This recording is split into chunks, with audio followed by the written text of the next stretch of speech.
ខូចចិត្តក្នុងនាមជាមិត្តម្នាក់ដែលធម្មតាទាំងភ្នែកគេហូរក៏ព្រោះរឿងស្នេហា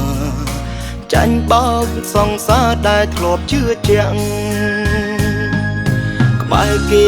យូរទៅខ្ញុំដូចស្រឡាញ់រឿងមួយបានមកវិញគឺចិនជុំពាក់ចិត្តគេនឹងខ្ញុំប្រែមិនដូចមិនភាក់คล้ายជាមនុស្សពីរនាក់ប្រុងស្រឡាញ់គ្នាប្រុងតែស្រឡាញ់តែចិត្តមួយហាមថាគុំព្រមខ្លាចអារម្មណ៍អូនមិនដាញ់ពីអ្នកចាស់ប្រុងស្រឡាញ់ដែរប៉ុន្តែខ្លាចអូនមិនតន់ច្បាំងគ្មានចិនស្នេហ៍ស្មុំឲ្យបងអ្នកទីពីរ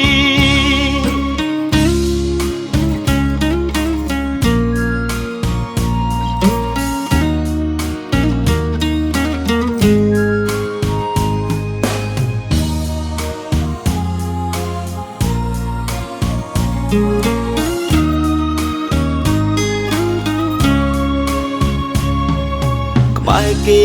យូរទៅខ្ញុំដូចស្រឡាញ់រឿងមួយបានមកវិញគឺចិនជុំពាក់ចិត្តគេនឹងខ្ញុំប្រែមិនដូចមិនភាក់คล้ายជាមនុស្សពីរនាក់ប្រុងស្រឡាញ់គ្នាប្រុងតែស្រឡាញ់តែចិត្តមួយហាមថាគុំព្រមខ្លាចអារម្មណ៍អូនមិនដាញ់ពីអ្នកចាស់ប្រុងស្រឡាញ់ដែរប៉ុន្តែខ្លាចអូនមិនតន់ច្បាំងគ្មានចិនស្នេហ៍ស្មុំឲ្យបងអ្នកទីពីរប្រុងតែស្រឡាញ់តែចិត្តមួយហាមថាគុំ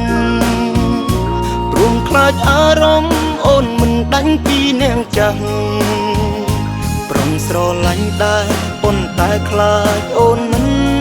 តន់ច្បាំងគ្មានចិនស្នេហ៍ស្មុំឲ្យបងអ្នកទីពីរចង់ឆ្លៀតពេលស្វែងយល់ចិត្តចង់ឆ្លៀតស្និទ្ធស្គាល់ឲ្យយូរតែមិនហ៊ានព្រមមិនស៊ូព្រោះខ្លាចពេលមួយត្រូវឈឺចាប់